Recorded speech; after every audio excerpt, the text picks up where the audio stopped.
चंद्रशेखर आजाद की तारीफ में ओवैसी ने पढ़े कसीदे। उत्तर प्रदेश की राजनीति में आने वाला है बड़ा भूचाल। अखिलेश यादव परेशान, बिना चंद्रशेखर नहीं बनेगी सरकार। उत्तर प्रदेश में चंद्रशेखर आजाद, अखिलेश यादव और आकाश आनंद के लिए सबसे बड़ा खतरा बनते जा रहे हैं, जिनके लिए बीजेपी भी मीटिंगें कर रही है और सपा की मीटिंगों में भी उन्हीं का जिक्र हो रहा है। लेकिन 2027 से पहले जो होने जा रहा है उससे यूपी की राजनीति में भूचाल आना तय है और सारे के सारे समीकरण बदलने भी तय हैं, क्योंकि ये सब समझ रहे हैं कि इस बार बिना चंद्रशेखर आजाद के सत्ता किसी के हाथ नहीं आएगी और बीजेपी के साथ वो जाएंगे नहीं। हुई सपा की मीटिंग्स में भी एक मत से नेताओं ने कहा कि चंद्रशेखर आजाद को साथ लेना होगा, लेकिन अखिलेश यादव के सामने भी वही मुसीबत है जो आकाश आनंद के सामने है। वो जानते हैं कि चंद्रशेखर आजाद यहीं रुकने वाले नहीं है। वो जितना काम करते हैं उतना कोई नेता नहीं कर पाता, इसलिए सबको डर लगा रहता है कि ये हमारी जगह खा जाएगा। इसीलिए बसपा ने कभी चंद्रशेखर आजाद को अपनी पार्टी में नहीं लिया और अखिलेश यादव भी गठबंधन से कतराते हैं। लेकिन ओवैसी ने जो बात कही है उसके बाद सबकी रातों की नींद हराम हो जाएगी। चंद्रशेखर आजाद एक नए एमपी है, नगीना के दलित लीडर हैं, उभरते हुए लीडर हैं। उनसे अलायंस किए। उत्तर प्रदेश के एक और मिनिस्टर है, उनकी पार्टी से अलायंस किए। अब इलेक्शन तो समझ रहे कुछ भी नहीं होगा। जैसा इलेक्शन बढ़ते गया इनको मालूम हुआ, अरे ये तो बहुत बुखार है, बहुत हरा बुखार बढ़ते जा रहा। महाराष्ट्र में गए इलेक्शन लड़ने, अरे नहीं वो तुग्गा मारे थे बिहार में, तुग्गा।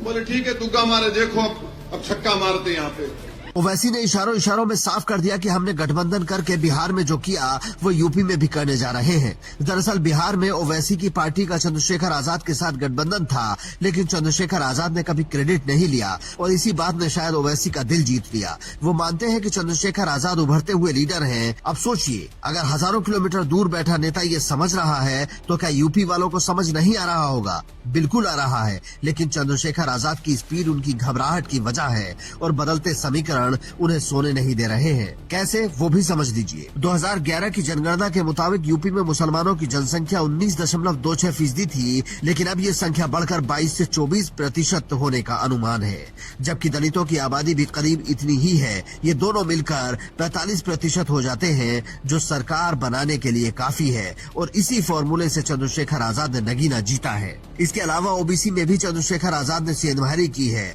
आपको जानकर हैरानी होगी कि यूपी में 300 सीटें ऐसी हैं जहां दलित आबादी निर्णायक भूमिका में है और 143 सीटों पर 20% से ज्यादा मुसलमान हैं। यही समीकरण अखिलेश यादव को सोने नहीं देता है और सीएम योगी की नींद हराम किए हुए है।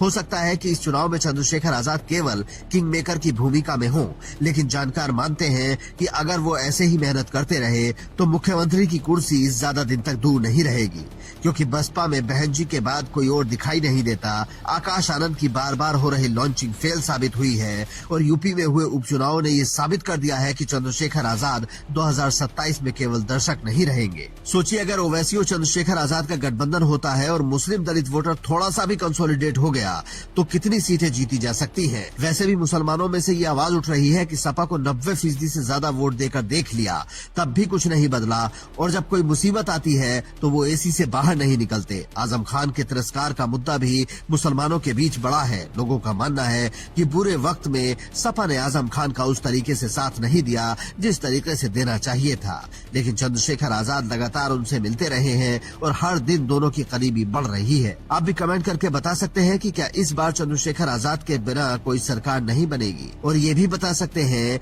कि क्या चंद्रशेखर आजाद कभी यूपी के मुख्यमंत्री बन सकते हैं या नहीं। Bureau report, Indian news.